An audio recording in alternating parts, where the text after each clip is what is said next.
Motor വാഹന വകുപ്പ് ഉദ്യോഗസ്ഥർക്ക് പുതിയ വാഹനം കൈപ്പറ്റാൻ ഉത്തരവിറങ്ങി. പുതിയതായി വാങ്ങിയ 52 വാഹനങ്ങളും ലിസ്റ്റിൽ ഉൾപ്പെടുത്തിയിട്ടുണ്ട്. ഉദ്ഘാടനം കഴിഞ്ഞിട്ടും വാഹനം വിട്ടുകൊടുക്കാത്തത് മീഡിയ വൺ റിപ്പോർട്ട് ചെയ്തിരുന്നു. Media one impact.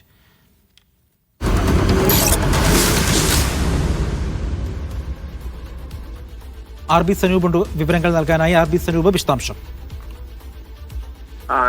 നേരത്തെ സംഘാടന പിഴവ് ആരോപിച്ച് ആദ്യം ഗതാഗത മന്ത്രി KB ഗണേഷ് കുമാർ വാഹനങ്ങളുടെ ഫ്ളാഗ് ഓഫ് റദ്ദാക്കിയിരുന്നു. 52 വാഹനങ്ങളാണ് അന്ന് ഉദ്ഘാടനം ചെയ്യേണ്ടിയിരുന്നത്. പിന്നീട് ഈ ഫ്ളാഗ് ഓഫ് നടത്തിയെങ്കിലും വാഹനങ്ങൾ വിട്ടുകൊടുത്തിരുന്നില്ല. മന്ത്രിക്ക് ഈ വാഹന അലോട്ട്മെന്റിലെ അതൃപ്തിയായിരുന്നു വാഹനം വിട്ടുകൊടുക്കാൻ വേണ്ടിയുള്ള മടിയിലേക്ക് എത്തി എന്നാണ് നമുക്ക് ലഭ്യമായിട്ടുണ്ടായിരുന്ന വിവരം. അങ്ങനെ ഈ വാഹനങ്ങൾ ഉദ്ഘാടനം നടത്തിയതിനു ശേഷവും ഈ തിരുവനന്തപുരം പേരൂർക്കടയിലുള്ള SAP ക്യാമ്പിൽ മാറ്റിയിട്ടിരിക്കുകയായിരുന്നു. ഇപ്പോ വാഹനങ്ങളുടെ അലോട്ട്മെന്റ് ആയിട്ടുണ്ട്. 52 വാഹനങ്ങളും വിട്ടുകൊടുക്കാനാണ് തീരുമാനിച്ചിട്ടുള്ളത്. ഇതിനായി ഉദ്യോഗസ്ഥരോട് മറ്റന്നാൾ എത്താനും ഈ ഉത്തരവിൽ നിർദ്ദേശിച്ചിട്ടുണ്ട്. എന്തായാലും മന്ത്രി കനിഞ്ഞതോടെ മോട്ടോർ വാഹന വകുപ്പിന് എൻഫോഴ്സ്മെന്റ് ആവശ്യങ്ങൾക്ക് വേണ്ടിയുള്ള വാഹനം ലഭ്യമായി തുടങ്ങി.